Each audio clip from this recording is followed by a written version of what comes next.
नमस्कार मित्रांनो, शुभांगी रेसिपीमध्ये तुमचं स्वागत आहे। आज आपण बनवणार आहोत कच्च्या पोह्याचा चिवडा। तर ह्या रेसिपीसाठी आपण सगळ्यात अगोदर कच्चे पोहे तळून घ्यायचे आहेत।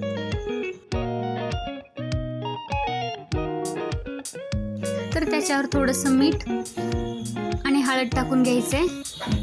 तर त्याच्यामध्ये घालण्यासाठी थोडासा मका तळून घ्यायचा आहे, डाळे तळून घ्यायचे, शेंगा पण असं मस्त कुरकुरीत होण्या एवढं तळून घ्यायचे आहेत। खोबरं लालसर होईपर्यंत तळून घ्यायचे। कांदा, हिरव्या मिरच्याचे तुकडे, कोथिंबरी, कढीपत्ता मस्त असं कुरकुरीत होईपर्यंत तळून घ्यायचे। आणि आता हे सगळं मिक्स करून आपण चिवडा तयार करून घेऊ।